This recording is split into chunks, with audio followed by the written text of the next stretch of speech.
If you've ever wanted to take a peek into Chris's Aquarian mind, this episode is for you. I'll be interviewing Chris on his birthday week and finding out where he comes from, where he's going, and what just goes on inside that wild mind of his. Hey, we're Brit and Chris Carmichael, and you're listening to the Elevated Life Podcast.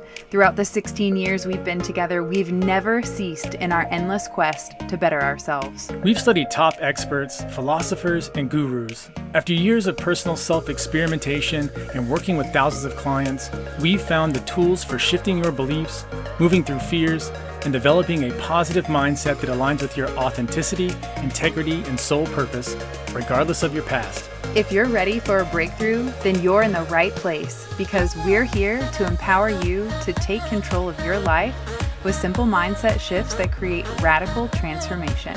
We'll be diving into topics like personal growth, health, philosophy, spirituality, relationships, success, and mindfulness. We don't shy away from the taboo topics like sex, hypnosis, meditation, and exploring altered states of consciousness.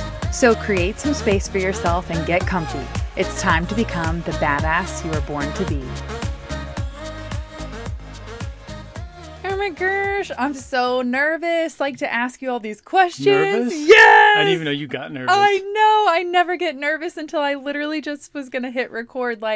Holy shit, there's so many things I want to ask. And not to get real deep real fast, but this could be that thing that, now that my dad's gone, I listened to that podcast where Ryan interviewed him. This could be one of those things. It could be very important. You better make it good. So I don't want to put too much pressure on myself.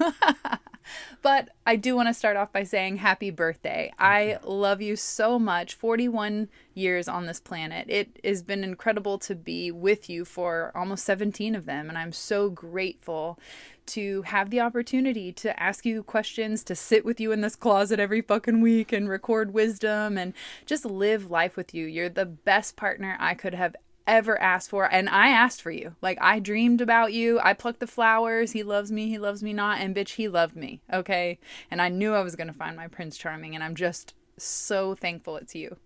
Thank you. Thank you. It's interesting that we're doing this near my birthday, because birthdays were something that I did not celebrate until we met each other. I always thought celebrating your birthday was sort of a joke. Why would I celebrate this? Why would I have a day? It's just another 24-hour period.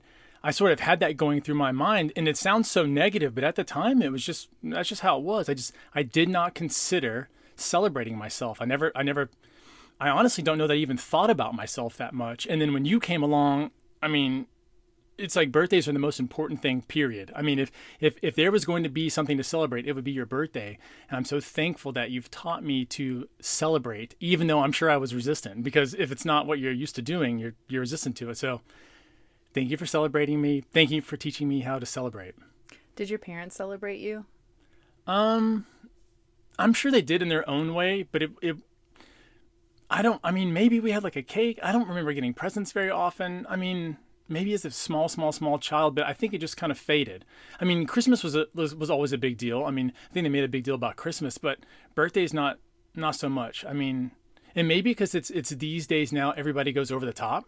Because when we see people's stuff on Instagram, we're like, oh my gosh, for a birthday, you have all these balloon arrangements. Do you want the number balloons? Yeah, and it's I'll get them for you. And you go out to these special places and you buy these special outfits and stuff like that. When I was a kid, I didn't grow up in a super wealthy family or anything. So when birthdays came along, they just came along. You maybe put a candle in the cake that you really used from last year, and it was up and on.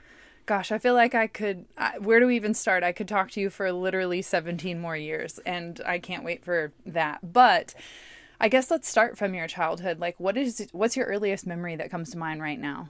Ooh, my earliest memory was when I was really young, maybe, let's say probably about 3. I can remember when we got home after church, most people, we took a nap. So everybody took a nap, but I would always stay up. I was always wired. Once I was awake during the day, I was normally pretty aware, ready to do stuff. And so I remember everyone's laying down and I'm thinking, oh my gosh, I really want an orange. Like an orange would be the coolest thing for me. We got to cut an orange open. As a 3-year-old, I didn't really understand like what it was that I needed to do to make an orange happen. So I go and try and wake my parents up. I'm knocking, but they're not coming. They're asleep. They're doing whatever. They're being adults. And so I got into the kitchen, took a knife out, and cut the piss out of my finger. I still have the scar from the orange that I cut and bled everywhere. I just literally, that's my first memory that I can really think of, is me bleeding everywhere on the orange after church. Wow. Is that why you don't like orange juice? Oh my gosh, no, orange juice comes from me. When there was a point in my life where working out was probably the most important thing to me. It was like what I thought about most of the time. And during that time, the thing that you could get that wasn't steroids was creatine. I mean, once creatine came out, everyone thought it was going to be like the deal that turned people into Arnold overnight. And so I took creatine. And when they first came out with creatine, it was so gritty and sandy, and it was the most disgusting thing in the world. But I took it because I always thought that you just did whatever you needed to accomplish your dreams. It didn't matter if it sucked. It didn't matter if whatever you had to do, you just did it. And so creatine was one of those things that I thought was going to get me closer to my goals. And so I stomached those 5-gram scoops and I choked it down in orange juice. And now there's no way I can drink it again. I mean, it makes me feel like I'm going to explode. No way. It makes me so sad. No brunching. Not at least no mimosas. not properly. Okay, so when you were a kid, what were some of your big goals and dreams? Like I know when I think of my youngest self, like I envisioned like being in New York and fashion and all that kind of stuff, which has besides this beautiful closet of sparkly shoes and pink everything, that really isn't the path that I chose. So when you were a kid, like what did you dream of? Like what was your big vision for the future? It's funny, I didn't have big dreams for the future. I wasn't like let me imagine a castle and let me get in a Ferrari. I mean, sure, cars were cool, but my favorite thing to do when I was a kid, and not much has changed, is taking long walks. I mean, the thing that I like doing the most is walking through the woods, like just being around silence, just the feeling that you get, especially if you get out early in the morning and the air is a little extra crisp. It kind of has that bite to it where if you breathe too much, like your throat's burning. I like being out there during that time, and I like just the sounds of nature, being out in nature, hearing the leaves crinkle. It was those same things. So my vision as a kid was just being out in nature more. Because I lived in the city, it was always a treat to go out to my grandparents' place because they lived out in the middle of literally nowhere. I mean, I think the town is well under 1,000 people. And so you would get out there on a lot of land and there would just be nothingness. And so to me, it was always going and being in that freedom. We talked about being an Aquarius, and one of the main parts about knowing who you are and discovering yourself is finding that silence and finding what it is that brings you home. And to me, it's the quiet. It's that solitude in nature. It's being around things that are extremely natural, being around the trees, listening to the wind, watching the sunrise. It's the really simple things. So for me, the big dreams are just getting as close to that as possible while still being comfortable. What do you think is something about your childhood that would surprise most people? So in the very, very, very beginning, I grew up extremely wealthy. Like we had a limo that was outside of our house that took us to the grocery store. We had like little private planes and owned a bunch of companies and all that kind of stuff. And then all that went away when I was 2. So all the businesses and everything just vanished overnight, basically. And so we went from being extremely wealthy to zero, to scrapping everything together, and then built businesses as we went along. And what's interesting is that had wealth, fell out of wealth, and then in 6th grade, I went from 7th grade, I went from public school to private school. And so it was like I was back in that wealth mentality again. And so it's interesting when you are confronted in life with so many different pictures of what reality may be. I think we can easily get bogged down where we get to thinking where, okay, we're limited by where our parents are, or what town we grew up in, or the school, and we kind of have this mindset of we're only able to grow up into the sort of the container that we've been put in, and that's not true. It's really interesting to always be getting around other people. I feel like I say that all the time, but it's so important to find other people's mindsets. I think it's interesting to see how my life has continuously hopped around. And it was interesting because as soon as I left private school and went to college, I was back poor again. I didn't have the same kind of things that I had. I was living on people's couches, and then I went into real estate and immediately saw instant wealth. So it was like wealthy, poor, wealthy, poor, wealthy, poor, wealthy, poor. And I think that, my answer to the question about what are my big dreams, if you can move away from just money mindset, if you can just push money out and push tangible things out of your mind, what are the things that we really want? And I find that circumstances cannot squash the kind of dreams that you really want to have. And so for me, I didn't want to ever let financial issues become a part of what my dreams would be. I wanted to be happy no matter what. I think that's so beautiful, because when we met, you were chasing money and real estate and business and invest in yourself and money, and not so much in the relationship. And then everything changed when you got in your motorcycle accident. So I don't want to like fast forward to those moments, but I do want to just talk about what it was like going to a private school, all boys private school, like top echelon, like top school in the country kind of vibe. So what was that like for you? And I don't know, any insight on how that shaped you? Like, why do you read a book a week? Like, there's so many things. Like, is it because you went to private school? Like, what did that unlock for you? Private school's different. It's definitely different versus where I was before, because at a young age, I was told that I was dumb, that I had multiple learning disorders, that I would not be able to read very well, that I'd never be able to do math. And then within a few years, that's second grade. And by the time I got to grade 5, they were telling me that I was one of the smartest kids in the school.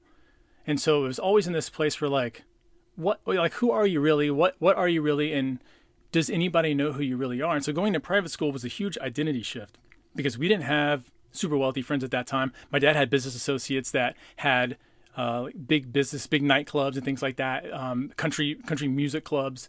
And so I'd seen wealth in that aspect, but the type of wealth that I started going to school with was different. These are guys that have had money for, generations and generations. And some of the guys are so wealthy, it's mind-boggling. When you hear the concept of like pockets as deep as the ocean, where you can just buy as much as you want, like that's what I saw a lot of. And so the relationships, how their family life and dynamic was different than what I was used to. And so going into private school, the big thing was I was small potatoes. My graduating class was only 84 people. That was different. There were no girls there. So all of my social interactions were with men, or for the most part, growing up men. And then we had some teachers that were women, but it's a different vibe.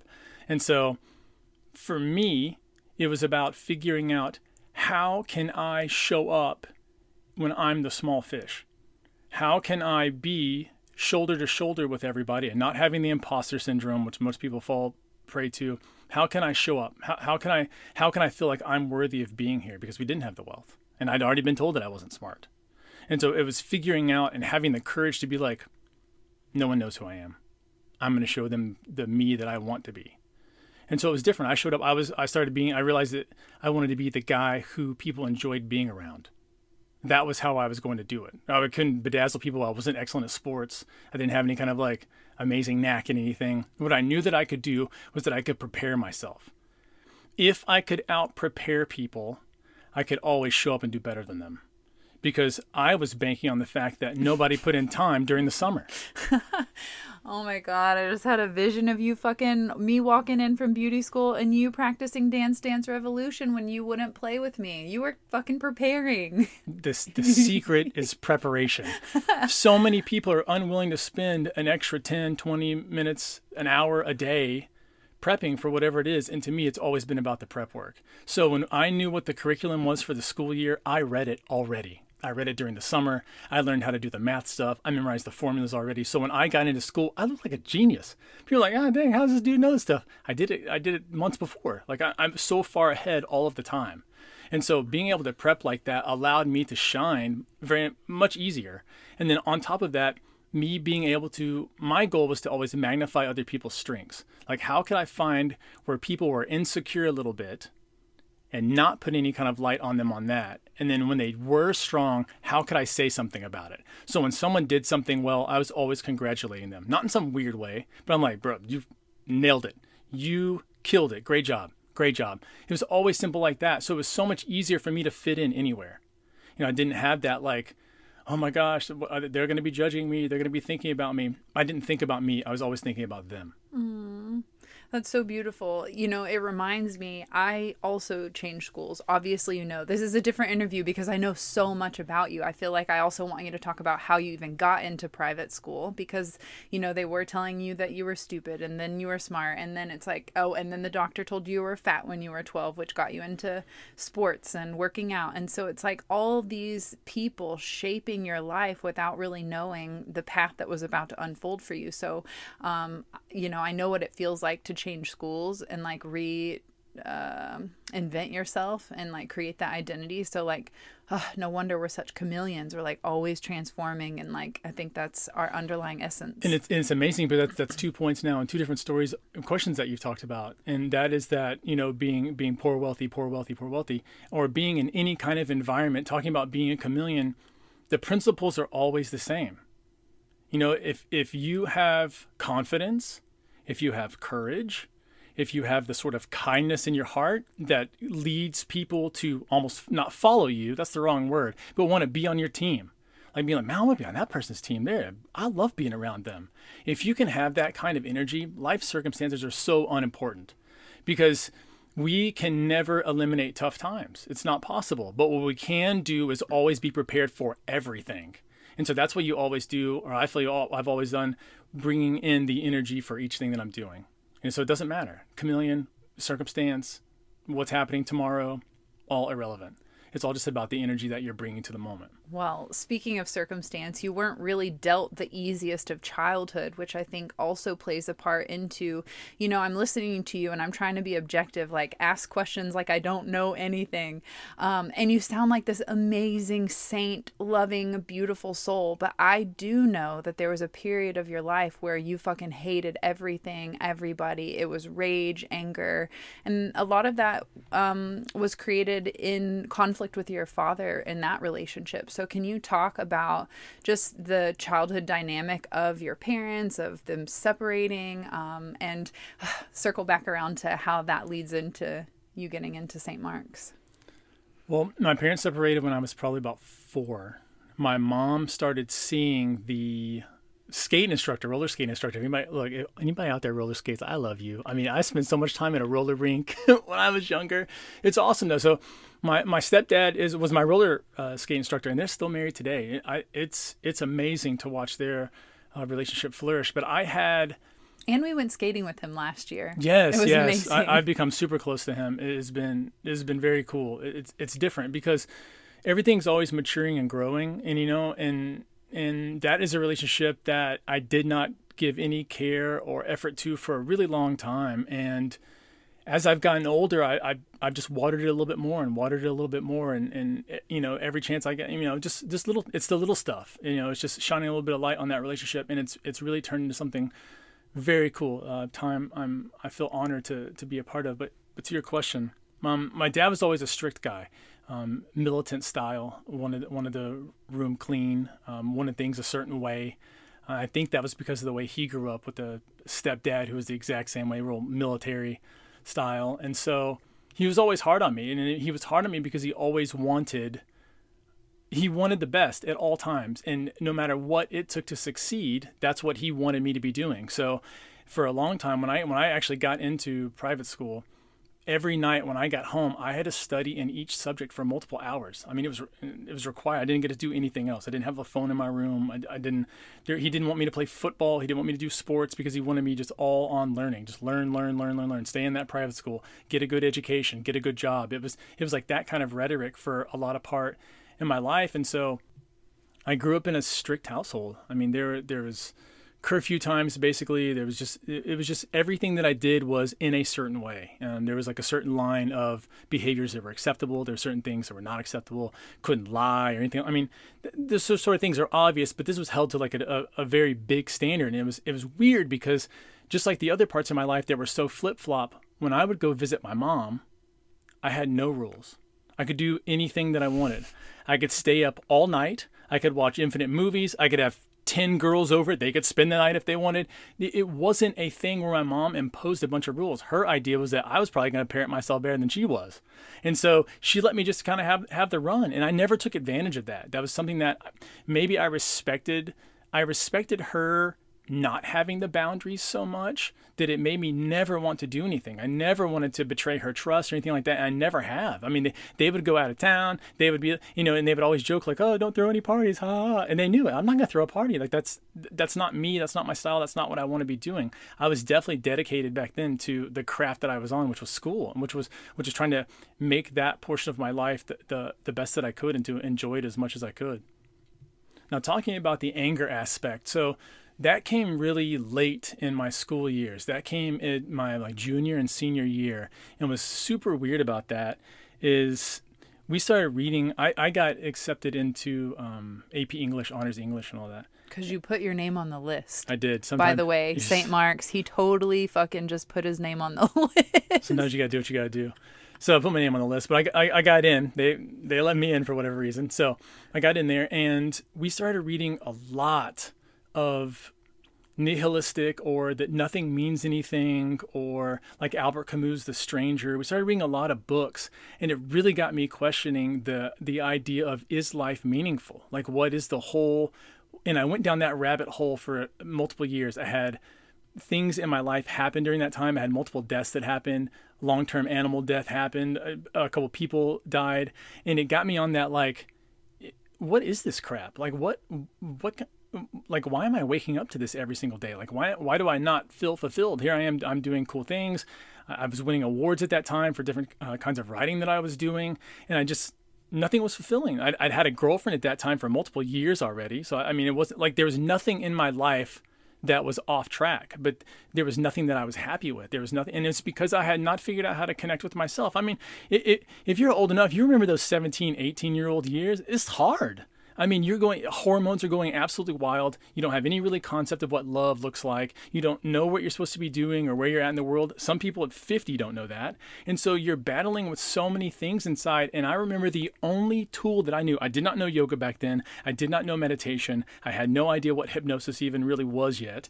And so I had no way to express myself. I had no way to let it out. And I didn't want to get into a fight and beat somebody up. I was already in wrestling. I'd already done martial arts for years and stuff like that. And while that was an outlet, that's not healthy enough. And so I had so much rage. It was like and it was a rage of just uncertainty, not just necessarily uncertainty about the future, because when you have your parents taking care of most of your stuff, then you don't have that feeling come up. You're not like, where am I going to get my next meal? It's not like the adult life where you're like, well, shit, if I don't make some money, like, I'm going to be hungry soon. But it's that feeling of like, who am I and why am I here and what am I doing in this place and where am I going? And all those questions bothered me so much. And so I think it was the music I was listening to at the time. I mean, if you've gone back and listened to that 90s alternative music, which is the years we're talking about, some of it's brutal. I listen to the lyrics now, I'm like, damn, no wonder I didn't feel that great. Most of the stuff is crazy sounding.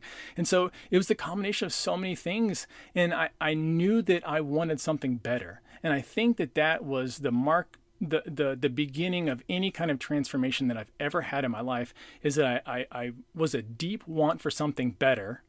And then the next part, which I normally do not like, is a major tragedy that comes along with it. It's normally those two things combined that bring about big change. It doesn't always have to be like a death tragedy. It doesn't have to be a big accident, but it's normally something that's not just doesn't seemingly look positive. It's going to be a big breakup, or it's going to be a big job loss, or it's going to be just something. And a lot of times it's out of the blue. And I think a big want or a big ask, which is like, oh my gosh, give me something different than this. That was the feeling. It's just I need something different. I'm meant for something different. I don't belong here. I don't have a place here. And it was that feeling, and I know that rings true. I've had so many discussions later in life with friends who have said the exact same thing, but we didn't have the words back then to communicate it. And again, it's just a bunch of guys running around together. We didn't have any kind of no idea of the feminine or talking about your emotions or any kind of stuff like that didn't exist. It was just, hey, how much do you lift? Hey, would you get on that test? Hey, you're gonna go out on the weekend?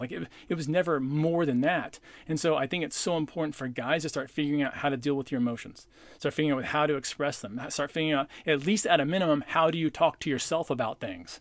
Maybe you're not good yet at expressing it to your partner or to someone else who cares about you. But how do you talk to yourself? How do you start having a conversation? And that to me is where everything started leading, is like, how do I start to nurture me? Because I'd been only living for outward achievement, because outward achievement, for the most part, for most of us as children, is how we receive love. And so a lot of us attach our dreams and achievement and our success with how much love will be given in life. And those two things don't correlate to each other. It's something totally different. Or how much will I be beaten if it's not an A? Yeah, if somebody's whooping that ass. If we have high standards in the time period I grew up in. A lot of people remember this. Parents were hardcore. They smack you around a little bit. They say some things that are a little hard. We don't do that as much anymore. Or you don't hear about it as much anymore.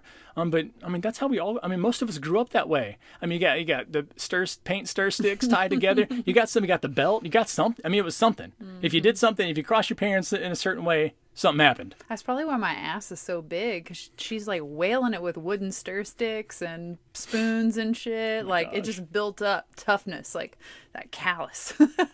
But I will tell you, looking back as an adult, it's different as an adult, because when you're going through as a kid, it can suck. Anytime your parents are mad at you, or anytime you don't meet their expectations, or anytime you feel like you failed, it sucks. It sucks letting anybody down. Later in life, you start to realize that failure is probably the key ingredient to success. And so that you're going to do that so many times, and the whole disappointment, all that is just to propel you forward. But as a kid, you don't know that. You think it's like the end of the world when stuff like that happens. But it's interesting now when parents don't discipline in the same way that a lot of us were disciplined, and what that does to the kid. What does that do to the level of respect? What does that do with where they will stop themselves, where they'll say, ooh, this is not appropriate behavior right now. So often as young kids, we don't have that kind of awareness. And so because our parents don't do anything about it, sometimes that leads us into situations that happen later, and we run our mouth a little too long, where some people will stand in and do something. So looking back, I mean, my childhood was definitely some spankings. I mean, definitely some good spankings. But at the same time, I don't think of it now as like, oh my gosh, I can't believe that happened. Mm-hmm. Like that was part of it. Yeah. I probably am more hardcore because of it, but that was part of the game. Do you have any like fond or favorite memories from going to St. Mark's? Yes. I mean, I think the big deal was when you're a kid, everything's big. Everything looks huge. I mean, everything. And so when I walked onto that, when you go to buy a regular school, and so my first school was in like a neighborhood, like there are houses around it. And, it was flim flam. You go in, you're like, all right, it's rough. But as a kid, you didn't know that. It looked like a school. But when you go to a place at a junior high, or they call it middle school, right? Middle school and upper school. When you go to a place like that, it's like you're in a movie. I mean, it's like I'm in Cruel Intentions all of a sudden. The Cruel Intentions setting was like part of my ideal vision of who I needed to date, with the blonde hair, blonde chili bowl, and blue eyes. And like your senior year photo fits that bill perfectly. You're like my Cruel Intentions dream. I will tell you too, for anybody who's considering sending their kid to a private school, it's an excellent education. I mean, when I went to college, I was multiple years ahead of everybody. It was so easy. It was so easy in a lot of ways that it was boring, and it was only because I was overprepared. We were overprepared. Not only that, but we got instilled in us a ton of confidence. I mean, not only did we have access to teachers who'd been teaching for 40 plus years and they'd made their entire life that thing, but I mean, every single step of the way, people are telling you that you're going to do well. People are expecting you to do well and then giving you an opportunity to do that. Most of my class sizes were between 8 and 20 people, so they're really small classes.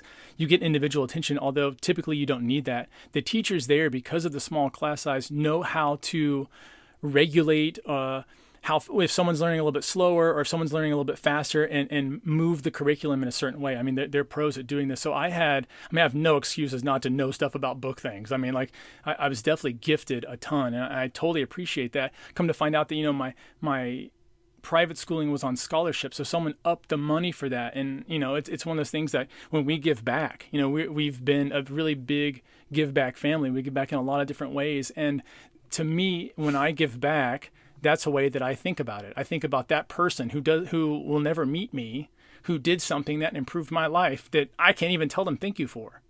I mean, it's incredible. I still want to adopt that lion. Oh my gosh, you and the lion. I mean, I don't want a lion. It's too much. It doesn't come home. We just fund its food and shit. Wait, what?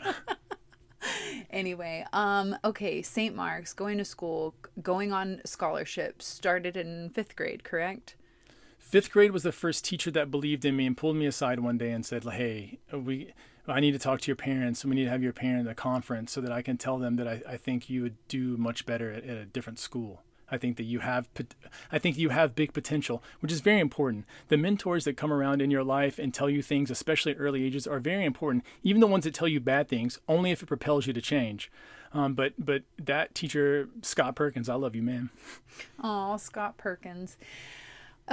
So if you could go back and tell your younger self any advice at this point in your life now, what would it have been? Chill out. Chill out. Always chill out, because I think we live rushed. I think that when we're younger, we're always looking to the next age. You're always looking to 16 so you can get a car. You're always looking to 21 so you can drink. You're always looking to a certain age when you graduate. You're looking forward to Friday. You're looking forward to the summer. It's always you're looking forward to the future instead of just living. I think so often I was like, it was the next test I was thinking about, or the next time I was going to see somebody, or then when a certain movie came out. And I lived in the future too often. And I think that if I had told myself, like, hey, man, just slow down for a minute. Just spend more time on those walks that you love so much. Just get out a little bit more. I think that would have helped me a lot. So as a kid, you were a hippie child, only thinking of trees and getting your feet in dirt. When you were graduating high school from this St. Mark's, like, prestigious school, everyone's like going off to fucking Yale and Harvard. Obviously I'm from Farmersville. What were you thinking of at that point in your life? Like, what was your first thought? Like, I'm gonna go here, because you were granted multiple options and scholarships to SMU and UTD and multiple schools. So what was your frame of mind then? Like, what did you see yourself doing? Because I know that even in college you had another turning point that changed your career path. Well, a couple things happened right as I was doing the whole college thing. And that is that my long-term girlfriend was a year younger than me. And so I didn't really want to go out of state because she lived here. Not that that was a deal killer, but it was definitely in the back of my mind. Okay, we still have this relationship. And it's interesting is as you transition to new things, and as you move into the next phase of life, a lot of times the same people who were there with you and who were a really important part of your life with you for a big portion aren't there anymore. And that's definitely what happened with us almost immediately. And so it was strange that I waited, not really, but enough, and nothing came of that. And so it's always really important to be putting yourself first. Thank goddess. And and so I was fixated on dollars. I mean, when I graduated and I took like the SATs and stuff like that, I was like, oh, I'm going to do well. I thought I'm prepped for this. Like I've spent a lot of time prepping. I've taken plenty of business classes. I'm like, this is going to be a slam dunk for me. So my only concentration, especially after getting out of a relationship, was let's go make as much money as physically possible. So chasing the money, what did you have in mind? Like, what was your, like, this is what I'm going to college for? Two things came. My junior and senior year, I took a bunch of computer and I took a bunch of psychology classes. I combined the two of them. They were the two things that I was interested in the most. Computers, because we almost always lived on cul-de-sacs and we almost always had a computer, and there was always something I could do when there weren't any other kids around, because my dad wasn't really a computer guy. And so it would just, he would like throw everything my way, from like his business or anything they needed to learn, to me. Hey, do you think you can figure this out? And I figured it out. So the computer was really easy. And then psychology, I became really interested in because when I was younger, I had a stepmom who was really in AA. She needed it real bad. And the way that she was able to transform, or that other people around her were able to transform, fascinated me. How some people would drink a lot until they blacked out and do terrible things, and then how some people could go out on the weekends, enjoy a couple of drinks, enjoy their life, and then go back home and live sort of a normal life.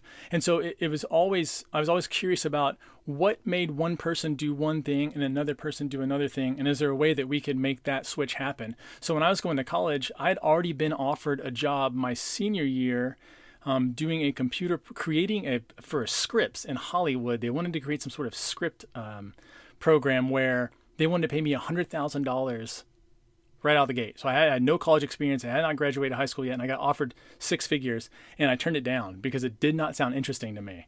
And so I wanted to spend more time going to school. And so I went with those two things in mind. I thought, these are the two things that I'm good at or that I'm most interested in, and I think that this is where I can help people the most. So computer science and psychology, and you took that in school, and then your junior year, what made you change your mind? Like, what shifted everything? junior year is when they start to sort of like weed out a lot of people in college, because a lot of people go for the first 2 years because they don't know what they're doing. So they really take a lot of basic classes. And then the last 2 years, it like everybody cuts into their own little bitty portion. And so for those last two, for me, it narrowed it down the field. And at the time, it was probably 95% Middle Eastern kids that I couldn't understand that well. I had such a difficult time. I had a little more of a Southern drawl then. And so listening to them was really hard. Listening to my professors was really difficult. I could not find enough beautiful women in that section of college at that time. I mean, full transparency. And so it was just... I mean, I moved high school's my senior year because I was like, there's no hot guys here anymore. I got to go. What? High five. And so, I mean, it was... I did not want to be a part of anything I was doing. I realized that people who did most of the computer stuff sat in cubicles all day long. And so they had us do this exercise where we went to this company and you get to see like what your life will be like. I don't think you've ever told me this. And I went in there and I thought, I don't know that I would stay living. Like there's no, it's not for me. There are some people who love that life, that they want to do that all the time. I can't. I told you, my happy place is in the woods. That cubicle seems so far away from that. There's a lot of money to be made in computers, but not enough for me. And so I got out and sat in the chair in between my class. What was that class? It was some sort of like team building, team programming or something, where each person had a little bitty snippet of code in, and when it all didn't work out at the end and everybody failed, and I was like, no way. I'm not relying on these people for my grade. No shot. And so I got out and I sat out, and I really wanted the cafeteria to open. I'm thinking, man, they had this French toast, but my class was early. And for some reason, the guy that I like that makes my French toast, I'm a big French toast fan. I love breakfast foods, biscuits and gravy, pancakes, French toast. Oh my God. And so the guy that I like to make my food, I knew wouldn't come until right before lunch. And so I'm sitting there waiting for my next class. And for some reason, whoever planned my schedule that year put such a distance in between my classes. It was like one's at like 8 a.m. and one's at like 2:30. And so like you can't drive home, or it's a nightmare. And so I'm waiting for him. And so I'm saying, like, what am I going to do? Because my class is still going on. So I don't know anybody that's out in the hallway. Like everyone else is already in classes. So it's just me sitting there by myself in this huge, just open space. And next to me is a green sheet that I pick up and end up looking in the back section at what they sell. And it's got we buy homes and we sell homes are two sections in the back. And I end up calling everybody on that page. And I end up doing a real estate deal that day. And that was the last day I ever went to college again. Because it sounded way more exciting to do real estate, to be a part of that transaction, and actually to see how emotional the people are during the transaction. It was so fulfilling in that moment and lucrative as hell that I was like, what am I doing in college anymore? What? And it's interesting because the path switched like that. And where I thought I was going my entire life and what I prepared for my entire life, in that moment, I dropped it. I took that bridge, I lit it on fire, and I just moved forward.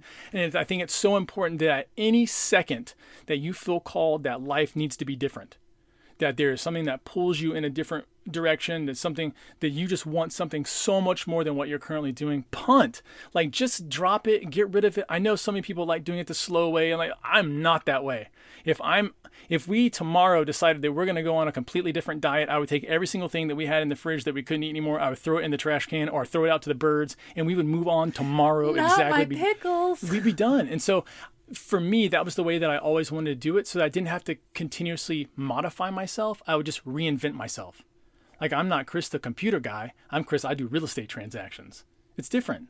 So I have to show up as that person, not Chris the guy that does real estate on the side. You have to always be like jumping into that next vision of yourself, because you have to describe yourself internally as to whatever it is that you want to be doing. What were some of the jobs you had in your younger early life before the real estate thing hit? I always did, well, any kind of computer task that I could do, any kind of data entry stuff, that would be super easy. I've never done retail. I've never worked at a restaurant waiting on people. I've never done anything like that. I mowed yards. And then for mowing yards was the best, because I figured out that the kid next door to me would mow the yard for cheaper than I could get paid for it to be mowed.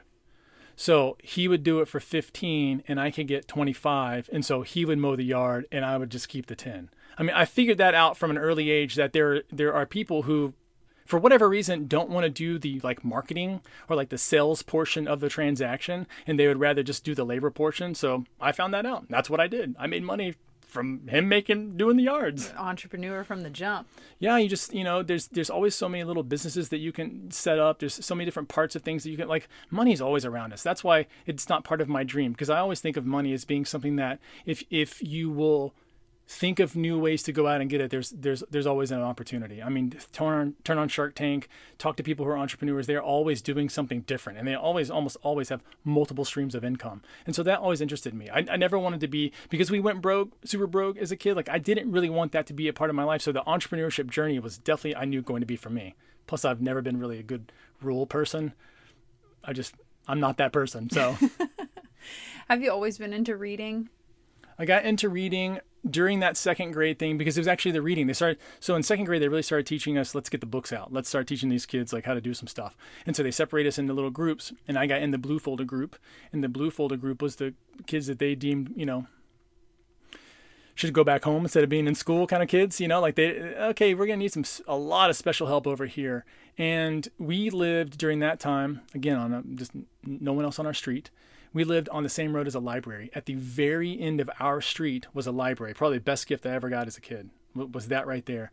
So I would go to the library because they told me that I couldn't read. I thought, well, probably a good opportunity for me to maybe just figure it out myself. And so I go in there, nicest people you could ever imagine inside that place. They helped me with everything. They're like, I told them, I said, like, hey, here's where I am at. Here's what's happening in school. Here's what the teacher has said. Is there any kind of resources or anybody here that can help me figure this out? Immediately they were helpful. And so they got me on a little summer program, and the turnaround was, by the time I got into third grade, I was so much more advanced because none of the kids spent any time doing that. And that was that secret that I used later in private school life it's that preparation. It's that being able to get yourself in the state where you can perform at your best before everybody else does it. Because it's really hard for people to play catch up, especially if you've been doing it for a while. When I hear people want to learn about your business, like your hairstyling business or even the online business that you have, I'm like, man, Brit's been doing this there's so many like secrets. There's so many things that you have inside of you.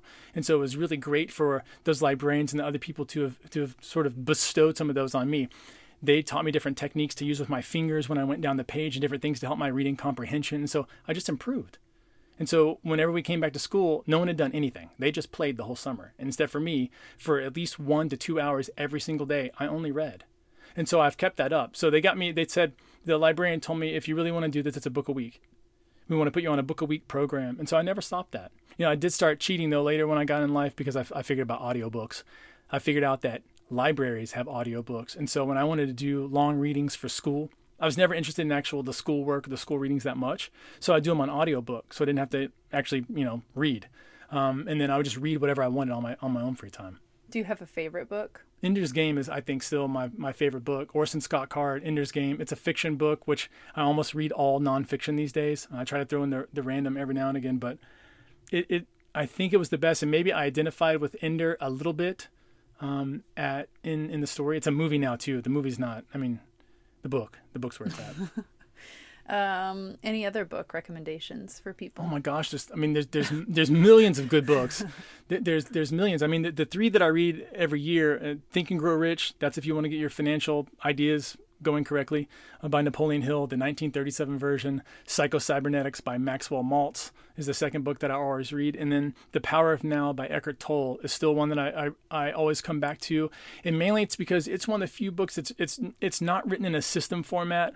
A lot of times when you read nonfiction style books, it's more like a manual. And so you do this step and then you do that step and then here comes the step after that. And this book's not written like that. So every time that I read it, I get something different. Everything that I've done in my life previously, I'm like, oh man, now that I've done this way for a year or two, wow, I didn't even think about adding this piece onto it. And so that's how all of those every year give me something again. So when I think of you now, I think of Altered States, kind of like the solo episode you did. I think of Altered States. I think of Hypnosis, which again, Altered States. I think of fitness is always one thing that comes to mind. So you've got like these pretty wide range categories of things that you're curious about, that you're well versed in, that you're very knowledgeable about. Is there an area in your life right now that you're curious about, that you want to know more, that maybe you haven't dabbled in? Like, what's that next? I totally don't want to tell you. I need to know. I don't want to. It's not because it's a secret, not because it's like it's a big thing and it's going to teach me how to levitate or anything like that. I need to know. But I think that if I say this out loud, you're gonna make us do it, and so I don't. Well, isn't that good? I think I want to find out more about dancing. I think I want to get better at like just salsa and like go. waltz and like things like. I think I want to like. Of course, we're gonna go now. I know, that's why I said I didn't want to say anything. I want to get better at movement. I've gotten to where I really enjoy yoga so much now, and I didn't know that I would enjoy like the movement practice of it. I used to just enjoy like sports for like, oh, I made this shot, or oh, I can throw it this far, or I can lift this kind of weight. It was always like one physical movement. It was never combined. And I find like as I do more yoga flows, I start to enjoy how my body's moving. It's not so rigid. It doesn't have a strict system to it. It's just allowing I realize the waltz and salsa have certain parameters, but there's a lot of freedom in between those. And so I think that's the next phase for me will be a lot of body movement. We're going dancing. Oh, we're going dancing. What's your favorite thing about me? You know I had to. I think it's just your ability to keep pushing forward. It's your tenacity, your gusto for life. There's something that and we've seen so many people just be lured by that because it's such an attractive quality. To find someone passionate about life is hard to do. You know, a lot of people are down on their luck and want to talk about most of their problems, and that hardly ever comes out. It's mostly about what you're doing. Like I'm so excited about this thing that's happening, or I'm so excited about what I'm doing right in this moment, and it's always something that's exciting. And so I think you bring a lot of, I've called it color before, into my life, but it's like the same kind of thing. If you've ever been over to a friend's house and it's quiet, they don't have any music on whatsoever, and it's just silent when you guys aren't doing anything. And then when you've been into a house with music in the background that you enjoy, you're like that music in the background, like you constantly bring that extra thing to any kind of environment. I bring the good vibes. What's your favorite thing about you?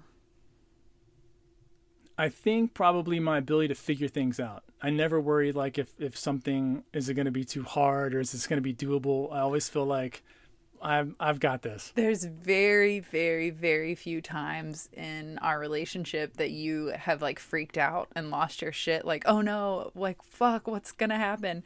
It's the very few times that I do get to see the unprepared Chris. But always, I never, like when you're like, oh no, babe, this is just fucked up. It's like terrible. It's gonna be the worst.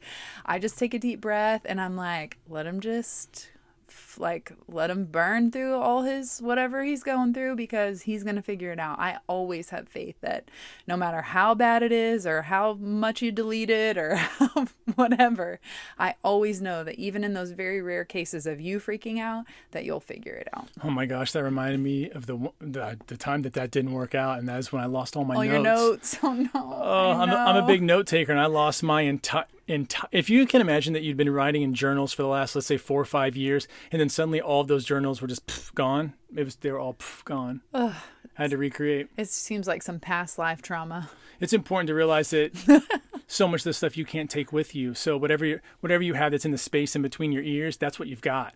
And so that was a good lesson to me. I felt like in the moment I was like, it was gut wrenching because I had that's how I felt about my Instagram. Ugh. And then suddenly I realized, I guess it's time for a new beginning. It's time for me to probably figure out to go back to the old processes and reinvigorate them with what I figured out now. Go back and rechange the past. What are you curious about now? I know dancing is one, but I know there's so much more. So where do you see yourself going in the next 5 to 50 years? All right. 5 to 50. I'm going to last a long time. I'm keeping you around as long as I can. So on my solo podcast, I did talk about altered states, and that's still the thing that interests me the most. I think that we live in only a few different states of being, altered state, just different states of being. And you experience it all. Joy is a state of being. Depression is a state of being. We have so many different states. But I feel like we only operate out of a few of them. And so I think that there are other ones available to us that we have not found yet, or we have not figured out how to use them to their fullest potential. And so my work, I think, in this life will be about tuning myself and hopefully helping other people do the same, find other altered states in their life that they enjoy being in more often. So, like gratitude is one of them, things like that. But I think that you can shift, I won't call it timelines, but if you have a certain attitude about life, that gives you a certain result in life. That gives you certain circumstances, that gives you a certain amount of success, that gives you a certain livelihood. If you change that thought pattern, then inevitably whatever you get at the end is going to be different. So my question is, how can we swap to the end faster? Like how can we move to that other state faster and change our complete way of being just by changing a few thoughts or the way that we think about things? Is there anything that you are afraid of, that you fear? I don't think so anymore. I think the big mushroom experience that I had killed off any kind of fear of death or anything like that. And I've nearly died multiple times at this point. So, I mean, I feel like I've already done that. So it's not such a big deal to me anymore. We all know that we're going to lose the people close to us. I mean, that's the nature of this experience, is that we lose the ones that we love the most. And it's too much of a part of it. I can't say that I fear that, because I know that it's going to happen.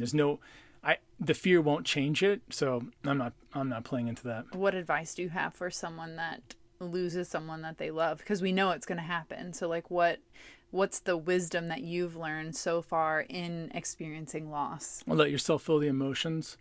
Don't run from the emotions, and don't try to escape them with things that will hurt you. Because the last thing that anyone that you've lost would ever want is something bad to happen to you because of them. Like, that's not a way to honor them. So it's super hard. I know, because we've gone through big losses, especially just in the last few years, a lot of big losses in our lives. And so it's so important to feel the feelings and be okay, especially as a guy, to let it out. To open back up your heart again, to let yourself love again, because it's going to happen again. It's going to happen over and over and over again. And it sounds so doom and gloom, but it's not, because it makes every moment precious. When you know that it's going away, all the moments are precious. And if it's going to be there for forever, it's not really that significant anymore. That's why this experience is so different, is because we know that at some point there's going to be an exit. And it's allowing yourself to feel the hurt things as they come up, and to not try and push them away. You can move through emotions, you can change them, you can alter them, but not if you repress them. When you repress them, they normally just build up, and you normally end up freaking out on somebody that cares about you, that's right here in your experience, and you don't mean to. It's just that you have to get those emotions out because your body can't hold on to them. It's not physically possible. You just run yourself down. You always hear the stories where my great-grandparents did this, where one of them passes away, and shortly after the other one passes away too. They sort of have lost that will to live. And so it's important to start finding out what's your will to live, even when it feels like the loss is really heavy. Is there anything that you want to, and I know you don't like this word, you're just going to give me some like guru-y fucking like philosophical answer, but is there anything that you do want to accomplish like before your time is up here? The short answer is no. What do you want? The longer answer is to just continue helping people. Continue helping people overcome whatever fears they have. I spent a lot of after I got done with real estate, after my accident, I helped Brit build her salon career. I started focusing a lot more on how do I start helping other people, because what the salon taught me so much is especially because Brit has a female-only salon, and you have to remember, again, private school. So I wasn't around women.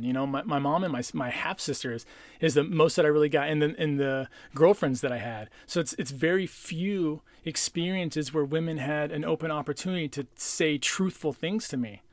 And so when I got to be able to stay inside the salon while Brit did hair and got to spend time with clients and hear their stories, hear what's going on with their life, hear what's really happening to them, I thought, shit, babe, we have to help people. Like, we have to start using some of our energy. We've spent too much time mad and upset and angry. We don't have any more time for that. We need to start figuring out how can we help these people. So boom, the psychology comes back. It's right back to the roots again. I started getting deeper in hypnosis because I just found that helped people quicker. And I'm so grateful you know computer science, because it's like every other day, hey, Chris, can you help me? My computer. How do you fix this? Babe, just hit the update button. It's so true. Have you restarted it?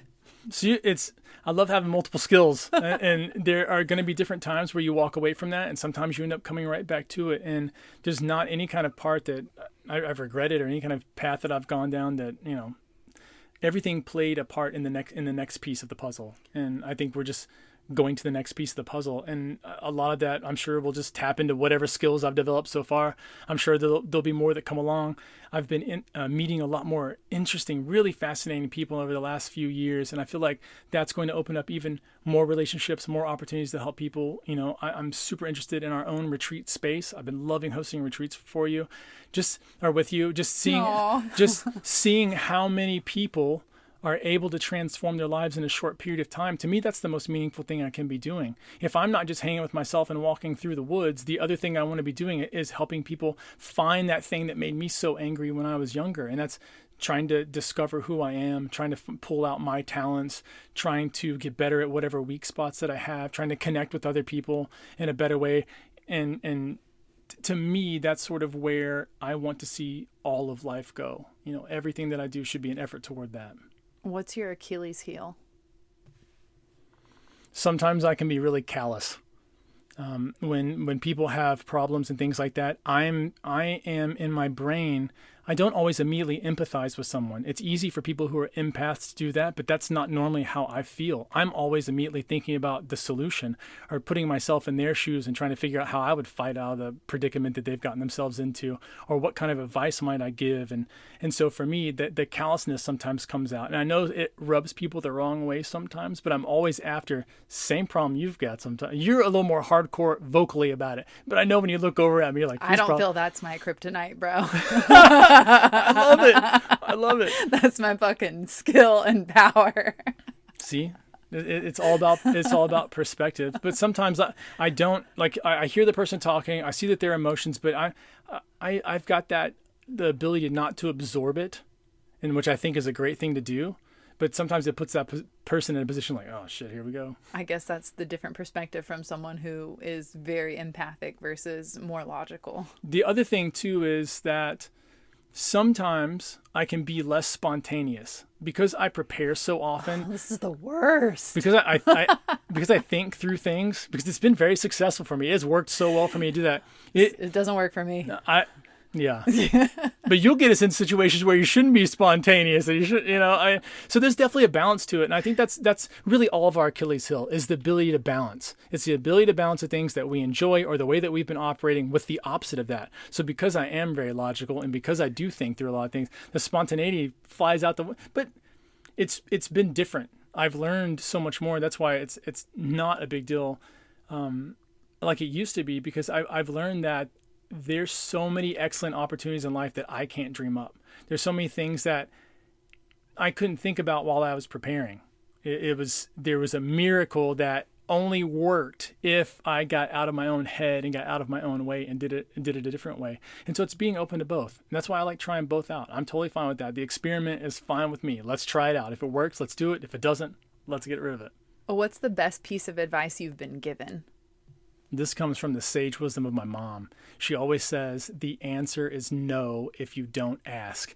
And for me, that always gives me permission to try for a yes. There's no reason not to. If I'm already sitting at a no and I haven't done anything, I may as well try something and see if I can get a better no or maybe a small yes. It's surprising how often it is that we limit ourselves and how often the yes can be a huge one if we allow it to be. Sometimes it's only no in our heads and the person just waiting for us to ask the question. I love that piece of advice that she's given. I've heard it too. If only I would have heard it before I asked you to marry me multiple times. I was just going on my own. Just let's fucking go. Let's just see if we can make this happen. Spontaneous. What was that like being proposed to by a woman? Well, I hadn't had the experience before, so it was new.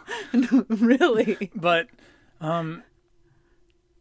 did you feel loved? Did you feel like it was a joke? Like, because you were so closed off to ever being open to being married because of having multiple stepmoms in your childhood. I think it was that same thing I was talking, the callous side. Fuck. I mean, you said it and I heard you, but I think it was early. It was too early. It was early in our relationship. I know you were so into me. I mean, not that I wasn't into you, but you were like, you were white picket fence into me. And I was just like, man, I like keeping her around. And so when you said that, I was like, that doesn't compute in my mind. But I'd already told you. Like, it wasn't like that was the surprise. It wasn't like you're thinking, oh man, I'm going to propose, and then he's just going to automatically say yes, because I'd already said, I don't want to do that. Hey, you know that marriage thing that you keep saying that you want to do? I'm not really interested in that. So you thinking, I love it that you went for it, though. It obviously worked. It did. It only took multiple times. 4 years later. And that's what I told you. Like, it's going to take, I'd been with enough people at that time. I'd already had a vasectomy at that time. I was not looking for the super long distance, or like just a relationship that really went the whole way. I wasn't looking for that. I didn't know that I could offer a person what they needed. I didn't know if a person would offer me what maybe it was that I need. And so I knew that I really wanted to work on myself. And I think that's why our relationship started being so much more successful, is because we came to it as two individuals wanting to work on ourselves and then being with each other while we worked on ourselves. Also get laid. Boom. Win-win. Oh, gosh. What has our relationship taught you? I think just how to allow more and more love in, how to not be closed off, how to not feel like an island, and to realize that there are so many people. How important it is to love. It's probably something that your family has really taught me a lot. It's just because they're such huggers and they're weird, and they're Weird. always wanting to be together. They're always wanting to do something. It's like every day. It's like, sorry, we like each other. Well, that's what I'm saying. I had a family that it wasn't like that. By the way, Ryan, I'm still butthurt you didn't invite me to Grandpa's this weekend. Just saying. I guess it would be technically 2 weekends from now. Okay, just saying. By the way. So I wasn't used to that, and when I first got to it, I was closed off. I mean, my body language was closed off. I didn't want to hug every single person that I walked into a room to see. I'm like, why do we spend 20 minutes every time a new person comes in? But it became a thing. I started to appreciate it more and more, and I started to realize that, oh man, this does something good to me. Like, I feel good after this happened. I leave feeling better, and so I opened up. What's the best piece of advice you could give someone now? Go for it. Just absolutely go for it. Whatever it is that you've been thinking that you want to do, or what kind of crazy kooky ideas you have brewing up, go for it. Just shoot that shot. Just the whole point my mom said, the answer is no. So shoot it. Get out there and do something, move toward it. Even if it isn't today, even if it takes you 10 years to build, so what? Life will still move on. You may as well have that thing that you want. So just start going toward it. I think that so many people just kind of sit thinking about something where the smallest action would really actually bring it into their life. What's your favorite food? Biscuits and gravy. What's your favorite song? Song? Band? Music? Lo-fi beats. I was going to say Purple Cat. Yeah. Yep. Is that right? Purple Cat. Purple Cat. What's your favorite color? Purple. Purple? Mm-hmm. What's your favorite restaurant? Ooh, that's really hard because, I mean, is it now that we're vegan, or is it? Whatevs. I think probably my favorite restaurant, if I had to give an honest answer, my favorite restaurant of all time was probably Zuzu's. I was thinking Taco Bell. I knew it had something to do with tacos. And just because of the amount of Fridays that I got out of school and thought about Zuzu's and how fast I would want us to get there. And it was like the day wasn't complete. The weekend didn't start until Zuzu's kicked it off. So Zuzu's, little bean and cheese burritos. What's your favorite movie? Probably Dead Poet Society or Donnie Darko. Is there anything that you feel like you want to share with people that maybe people don't know about you? Like where you came from, like something about you, your talents, your skills, what you're interested in? Like, is there anything like, here's the microphone to the world? Like, what do you have to say? Like, what do we need to know about Chris Carmichael? I can teach you how to relax. I think a lot of people don't realize how big of a killer stress is. And at this point in my life, I'm spending the majority of my time figuring out and experimenting with how to combat that. And I've been doing that for over 20 years at this point. And it's so important for me to see people in that relaxed state. When you're around people who are angry or people who are stressed or people who are freaking out about their life, nothing good almost ever comes out of that. They don't ever produce any really great work and they don't feel good about their life. And I think that's where I was at in that point where I was younger, is that I was just stressed. I was so fixated on what was going to happen in the future that I was living only in my mind. And at this point in my life, I'm dedicating myself to helping people figure out their mind and how to unravel how those thoughts work. Because I think that we spend so much time working so hard on things that are fruitless. We spend an 50% more effort than we need to have the things that we really want to have in life. What's at the top of your bucket list? I mean, it was finding someone to fall in love with, but I already knocked that out. Boom. Okay, what's on it now? You fucking cheesy little shit. Owning a pond? What? Having a pond on my property. That's the top of the bucket list. Yes. We need to reevaluate. Maybe you think about your bucket list. Oh my gosh. Can you imagine what it would be like? Stop it. I don't even want to hear your words. No, I do. I love you so much. Where's somewhere you want to travel that we haven't gone to? Is that the question you were asking me really on the bucket list question? Huh. When you're asking what's on your bucket list, were you asking me really where are we going to travel for our next trip? No, totally two different questions. Okay. I thought this was like the dance question. No, because like bucket list, I don't know. I feel like is an activity or something that you have never done. Like I want to go skydiving or I don't know, like traveling, different category. I feel like I had a bucket list when I was like 21. And then in the last like 15 years, I did every single thing on it. I just plowed through that bad boy. Speaking of plow, what's your favorite sexual position? All of them. I haven't found one that I dislike so far, unless my calf cramped. Oh my gosh. Oh, goodness. Okay. Anything else? I feel like there's so many questions and so many things that we haven't talked about that I want to talk about, but I also don't want to like be here for 95 years. So is there anything else that you'd like to cover in your own interview? Can you interview yourself now? Can you just ask all the questions? No. Can you just do the work? I know it. That's what's happening right now. What's your favorite comic book? Probably the Infinity Gauntlet series. Favorite superhero? I don't have one. Get out of here. Favorite villain? Probably Magneto. Okay. Favorite cartoon?